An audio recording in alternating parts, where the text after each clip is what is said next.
ngantuk. Begini, saya secara khusus tidak mungkin berbicara sebagai orang Syiah di sini supaya terjadi perimbangan. Ini juga bukan karena takiyah, karena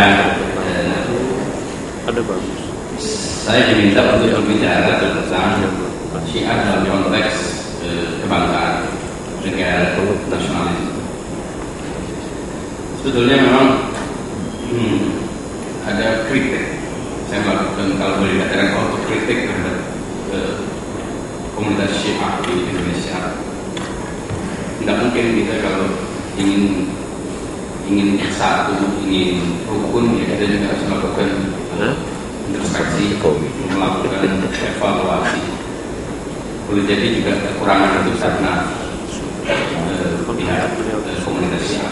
Kita tidak mungkin akan rekonsiliasi kalau pihak yang satu juga tidak mengakui adanya kesalahan-kesalahan, kekeliruan, atau hal-hal yang mungkin bisa menimbulkan kesalahpahaman. Dan itu saya manfaatkan saat ini untuk melakukan klarifikasi beberapa hal yang mungkin tidak sempat disorot atau mungkin malah itu menyebar menjadi sebuah opini dan stigma. Saya membaca buku edaran dari BIN, Badan Intelijen Negara, yang menyebutkan beberapa gerakan-gerakan transnasional berbagai macam. Salah satunya adalah pergerakan Syiah. Saya tidak akan membahas apakah transnasional ini sebuah frase yang debatable, yang bisa digunakan sebagai acuan. Apakah sudah selesai untuk dibahas sehingga yang ini disebut dengan transnasional, yang itu bukan transnasional. Sejauh yang saya ketahui, pandangan dan itu tidak mengenal batas, borderless. Jadi tidak ada yang namanya benar-benar terbebas dari hubungan antar bangsa. Ya, Islam itu transnasional kalau mereka itu dengan hubungan antar bangsa, antar negara. Jadi mengukur sebuah aliran, apakah itu radikal atau tidak, dari sekedar apakah itu transnasional atau tidak, itu tidak paham secara intelektual layak untuk dipertanyakan.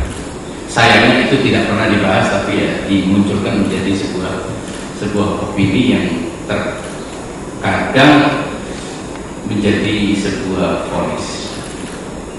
Syiah dipahami oleh sebagian orang, ya termasuk oleh sebagian aparat negara mungkin, sehingga akhirnya Syiah itu seakan-akan sedikit dibiarkan ketika menghadapi masalah, ya karena stigma transnasional atau karena terkait dengan negara di luar Indonesia. Jadi ada gambaran bahwa orang Syiah itu sebetulnya warga negara Iran. Orang Syiah itu tidak tahu, tidak punya nasionalisme, tidak punya patriotisme, tidak tahu bendera merah putih, tidak tahu sejarahnya berdirinya bangsa ini. Boleh jadi faktanya memang ada orang-orang Syiah yang terkesan itu Iran sentris, sehingga akhirnya menimbulkan kesan itu juga tidak bisa kita tolak 100%. Karena itu perlu ada penguatan, perlu ada penyadaran internal tentang kedudukan Syiah, memposisikan dirinya dalam NKRI itu bagaimana, dan hubungannya dengan Iran itu bagaimana. Kemudian juga yang perlu diklarifikasi soal wilayatul faqih, apa yang dimaksud dengan wilayatul faqih, karena harus diakui yang paham tentang wilayatul faqih itu sedikit, yang ngomong tentang wilayatul faqih itu banyak, dan itu cenderung itu tidak hanya di luar. Kalau keluar orang yang tidak paham tentang wilayatul faqih itu mungkin masih bisa dipahami. Tentang Syiah saja orang itu berbeda-beda persoalan. Bahkan orang-orang yang kita harapkan memberikan penjelasan yang cukup baik tentang Syiah juga ternyata tidak tahu banyak tentang Syiah. Mungkin karena orang Syiah itu bertakiyah mungkin, tapi sejauh yang saya ketahui tidak terlalu bertakiyah sebetulnya, apalagi kalau berbicara. Hanya saja kadang-kadang yang disesalkan dalam dialog-dialog talk show dan lain sebagainya, ya dialog antara mereka sendiri tidak melibatkan orang yang benar-benar merepresentasi Syiah. Alhamdulillah kalau dari tokoh-tokoh intelektual dan ulama-ulama yang bijak, terutama dari NU dan Muhammadiyah dan akademisi cukup mewakili meskipun tidak benar-benar merepresentasi komunitas Syiah. Ada beberapa hal yang juga perlu diperjelas di sini, misalnya tentang bahwa Islam Syiah itu di Indonesia memang dipahami sebagai pendatang baru karena dikaitkan dengan revolusi Islam Iran, sehingga ya Syiah itu baru muncul ketika ada negara Republik Islam Iran berdiri baru. Jadi dianggapnya memang hasil dari revolusi, dan karena itu ada stigma bahwa setiap orang Syiah itu berarti ingin mendirikan revolusi, ingin membuat negara Islam, ingin menjadikan Indonesia itu seperti Iran. Itu kenyataan yang juga tidak bisa dipungkiri, tapi juga harus diklarifikasi, tidak dibiarkan menjadi stigma negatif. Di belakang aja, Mas. Kemudian yang juga perlu diperjelas bahwa Syiah itu di Indonesia apa benar muncul setelah revolusi Islam Iran. Tapi kalau kita tahu dari beberapa kajian dan tulisan-tulisan dan pernyataan tokoh-tokoh, sebetulnya Syiah itu bukan pendatang baru. Jadi kalau ada orang Syiah bilang, ada orang yang membuat pengajian, namanya pengajian, padahal pengadilan in absentia terhadap Syiah, itu sebetulnya tidak tahu tentang Indonesia. Syiah itu bagian yang ikut melahirkan negara Republik Indonesia. Jadi kalau ada orang menolak Syiah, itu berarti menafikan NKRI. Loh, kok bisa begitu? Ya, faktanya memang demikian, bahwa Islam muncul di Indonesia itu tidak langsung Sunni, seperti yang dikatakan oleh Prof. Mas tadi. Islam itu muncul pertama esoterisme, yang muncul adalah tasawuf. Tasawuf itu saudara misalnya Syiah. Artinya kalau orang berbicara tentang tasawuf dan mistisisme, ya itu pastilah itu sebetulnya, bahkan itu adalah modus takian Syiah. Jadi orang Syiah dulu itu disebut dengan batiniyah. Mungkin Pak Mas juga pernah dengar. Itu sebetulnya adalah kata lain dari modus takian Syiah adalah tasawuf. Mana ada orang yang benar-benar berteologi Sunni menganut wahdatul wujud, 20 sifat yang ada dalam teologi Sunni. Ya jelas-jelas bahwa wahdatul wujud itu kalau diterima berarti memang tidak benar-benar Sunni yang masuk di Indonesia. Karena ada manunggaling Allah Gusti, ada esoterisme, ada batiniyah yang kalau ditelusuri secara historis itu muaranya bukan ke Arab tapi ke Gujarat dan Persia yang notabene bermadhab Syiah atau memiliki background esoterisme, baik itu terpengaruh oleh sinkretisme Hinduisme maupun Zoroaster. Karena itu Islam diterima di Indonesia saat itu yang memang mayoritas penduduknya beragama Hindu, karena ada kesamaan esoteriknya. Ada yang datang itu yang cingkrang-cingkrang mungkin agak sulit untuk diterima di Indonesia, tiba-tiba langsung dibilang sesat, bid'ah, dan gendingan nggak boleh, pakai beskap, pakai ini dianggap syirik dan lain sebagainya. Itu mungkin tidak akan harmonis di Indonesia, ya paling diusir. atau direlokasi seperti pengungsi di Sampang. Jadi itu fakta sejarah bahwa yang membuat Islam diterima di Indonesia itu adalah esoterisme yang notabene adalah modus lain dari Syiah. Kalau kita belajar itu ada buku-buku banyak yang menjelaskan betapa peran Syiah dalam pembentukan tasawuf itu sangat besar, terutama tasawuf falsafi. Baru belakangan ini sebetulnya terjadi pemilahan, ada yang disebut dengan tasawuf falsafi, ada yang dengan tasawuf sunni. Jadi tasawuf minus filsafat. Kalau dulu tasawuf ya pasti tasawuf itu ya pasti filosofis, pasti mengacunya kepada wahdatul wujud, hulul dan ittihad. Baru kemudian muncul upaya untuk tidak lagi melahirkan tasawuf yang memiliki basis filosofis, karena itu berpotensi untuk melahirkan resistensi terhadap penguasa dan status quo.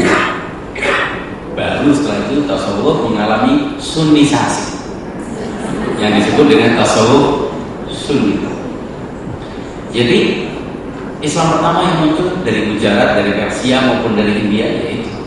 Kemudian baru karena memang tidak berniat melakukan syiaisasi, mereka berdagang dan akhirnya hanya tersisa adalah jejak-jejak sejarahnya, kulturnya, budaya-budaya dan beberapa pengaruh-pengaruh dalam bahasa dan sebagainya. Tidak ada kelanjutan. Kemudian baru Islam setelah itu muncul dari Arab. Tapi Arab yang ini kali ini bukan dari Arab Saudi, karena itu negara baru kan. Satu keluarga tiba-tiba membuat negara. Karena ternyata hanya dua negara yang punya menggunakan nama keluarga, yaitu pertama di Saudi, yang kedua di dekatnya Yordania yang namanya Israel. Jadi hanya dua negara. Jadi kumpulan saudara misan tiba-tiba membuat satu negara. Ya itu jadi properti dia. Masjidil Haram, Masjid Nabawi itu milik mereka. Jadi mereka yang berhak untuk melarang orang, menyesatkan orang. Kemudian baru Islam kedua yang muncul dari Yaman atau dari Hijaz sebelum terbentuknya negara Saudi. Nah itu Islamnya bukan Islam, itu adalah Islam Syafi'i, Islam Sunni yang bermadhab Syafi'i, yaitu madhab Sunni yang paling dekat dengan esoterisme dan Syiah. Artinya yang paling filosofis, yang paling rasional, kemudian masuk ke Indonesia, sehingga terjadilah proses pembentukan fusi antara esoterisme Syiah dengan Sunni Syafi'i. Makanya terbentuklah sebuah Islam yang jenis lain, yang memang khas Indonesia, dan itu direpresentasi oleh Nahdlatul Ulama. Maka itu adalah esoteriknya jelas bukan Sunni. Esoteriknya bukan Sunni, malah itu yang ditegaskan, itu yang membentuk kultur NU yang oleh almarhum Gus Dur dianggap sebagai citranya. Jadi kalau cuma Sunninya banyak modelnya, tapi kalau karena tasawuf dan esoterisme Syiah itulah yang membuat NU memang la syarika, tidak ada dua, memang jadi NU itu esoteriknya jelas berwarna Syiah, eksoteriknya berwajah Sunni Syafi'i, bukan Sunni yang selain Syafi'i. Makanya kalau kita baca konon asasinya NU dengan menghormati Kiai Masdar, saya juga NU secara pemikiran, secara kultural. Jadi Maulid tiba, Barzanji lumayan hafal, Buddha juga biasa. Jadi itu menggambarkan betapa sebetulnya NU itu adalah proses upaya untuk menggabungkan dua jenis ini. Nah kemudian muncul perubahan terjadi di Timur Tengah. Berubah itu tadi satu misan, karena kebetulan punya banyak istri, jadi bisa memproduksi banyak anak, terus buat sebuah negara namanya satu. Terjadilah perubahan, tidak lagi ada, dulu orang masih ingat terus apa, Zaini Dahlan, tokoh-tokoh yang benar-benar dikenal sebagai tokoh Sunni Syafi'i. Kemudian yang muncul, nah anak-anak kita itu kita gambarannya masih tetap seperti yang dulu dikirim, dengan harapan mendapatkan pendidikan seperti yang sebelumnya. Ternyata pulangnya sudah bawa pangkonis, sesat, bid'ah, kafir dan lain sebagainya. Ada yang, dan itu ada, berarti kita mengalami 3 fase Islam masuk di Indonesia, yaitu yang esoterik, Gujarat, Persia, Cina. Kemudian yang Sunni, Syafi'i, dan yang ketiga yang Salafi, Wahabi. Ini yang terjadi di Indonesia. Terjadilah benturan, dan NU waktu itu bukan organisasi, tapi ya yang mewakili Islam mayoritas di Indonesia. Makanya kemudian kata salaf itu kan dicatut oleh kelompok yang ketiga. Kalau kita tahu pesantren-pesantren itu dulu namanya Al-Ma'had As-Salaf. Jadi kalau kita nyuruh salaf itu bukan yang kemarin sore, bukan Ibnu Taimiyah yang baru. Salaf itu ulama-ulama Imam Syafi'i, Imam Al-Haramain, dan itu yang dianggap sebagai salaf sebetulnya. Nah sekarang salaf ini menjadi merek dagang, sebuah kelompok yang orang lain tidak berhak menggunakannya. Padahal yang benar-benar salafi yang lebih dulu, yang lebih akhir sebetulnya begitu. Terjadilah benturan kepentingan politik dan sebagainya. Dan kita sendiri sudah melihat bahwa di Indonesia ada upaya untuk melemahkan organisasi itu yang saya lihat. Dengan cara apa? Ya dengan menyusupkan tokoh-tokoh salafi yang memang, atau ajaran-ajaran salafi melalui masjid, penguasaan, karena mereka memang ngotot ngeduh gitu masuk mana-mana dan menguasai banyak. Kebetulan memang banyak devisa dari haji dan umroh, juga minyak, akhirnya banyak dana gitu. 1% saja dipakai sudah cukup untuk membiayai, dan akhirnya membuat, melemahkan dan menggunting otoritas dan hierarki kewibawaan para ulama-ulama NU yang cukup representatif itu, sehingga mainnya langsung ke bawah. Terciptalah radikalisme, ekstremisme. Makanya aneh kalau NU, masyarakat NU di bawah, di Bangil, di Sampang, habis hadir Maulid malah menyerang pemukiman Syiah atau menyerang Yahabi, karena sama-sama berdiri waktu Qiyam kok tambah-tambah ininya penghormatan kepada dzurriyyah Rasul besar, tapi mempersoalkan Ahlul Bait. Ini berarti ada penumpang gelap yang jelas-jelas tidak merepresentasi NU. Tokohnya jelas-jelas terbuka, apalagi pernyataan itu menunjukkan bahwa sebenarnya NU itu adalah Syiah minus, itu adalah penegasan yang sangat berani. Karena itu juga itu menghadapi banyak fitnah, dan alhamdulillah Gus Dur masih kuat. Salah satunya adalah tokoh yang ada di samping saya.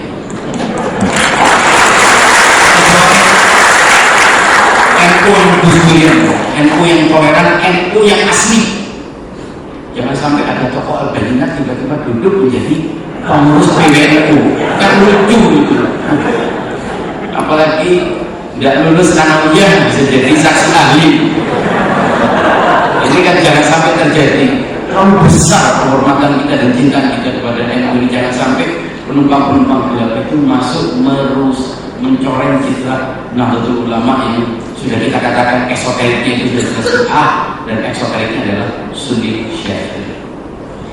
Hal kedua yang perlu saya juga perjelas bahwa jadi artinya Syiah itu bukan pendatang, dia ada, dan apalagi kesyiahan itu juga perlu diklarifikasi. Kesyiahan itu gradual, jadi tergantung sejauh mana dia terlibat, sejauh mana dia akrab dengan pemikiran-pemikiran Syiah, ya berarti sesuai dengan kedekatannya.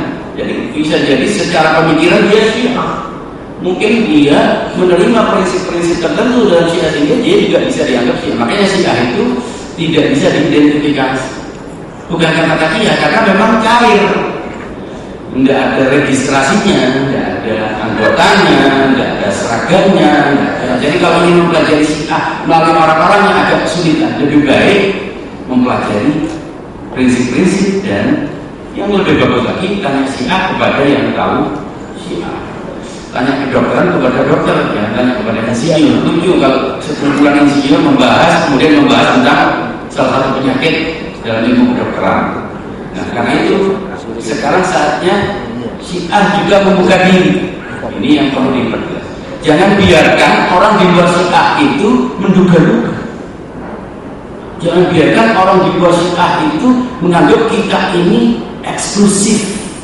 Tapi sebetulnya tidak benar-benar eksklusif, karena sebetulnya kita jarang diberi hak jawab.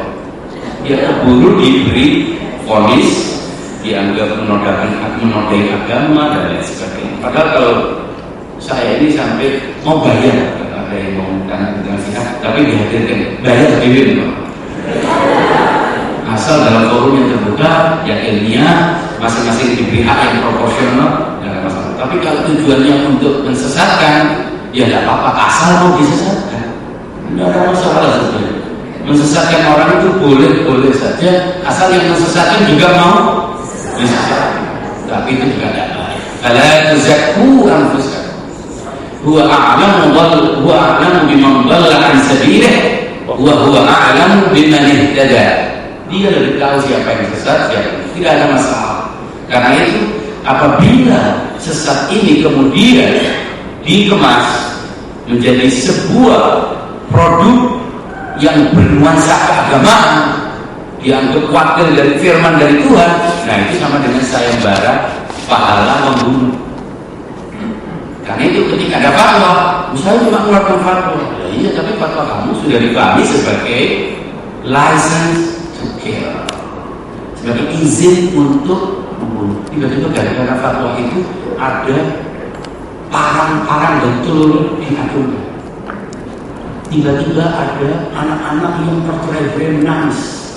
Tiba-tiba ada rumah yang dibakar. Tiba-tiba ada ladang yang dibakar. Bahkan ternaknya juga yang tersesat juga dibakar. Karena fatwa, saya kan cuma mengatur fatwa.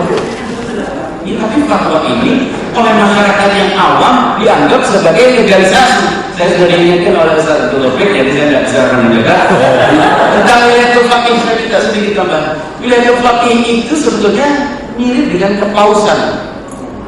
Wah, berarti sama dengan Kristen. Tidak apa-apa sama dengan Kristen. Kita ini kan harus dekat dengan ahli kitab, juga harus dekat dengan ahli sunnah. Kita Allah wa sunnah Rasul.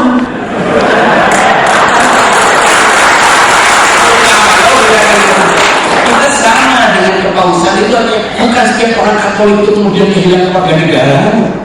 Dia tetap warga negara Indonesia, tapi menyangkut masalah-masalah keagamaan persis sebagai orang-orang Sunni memanggil Yusuf Qaradawi.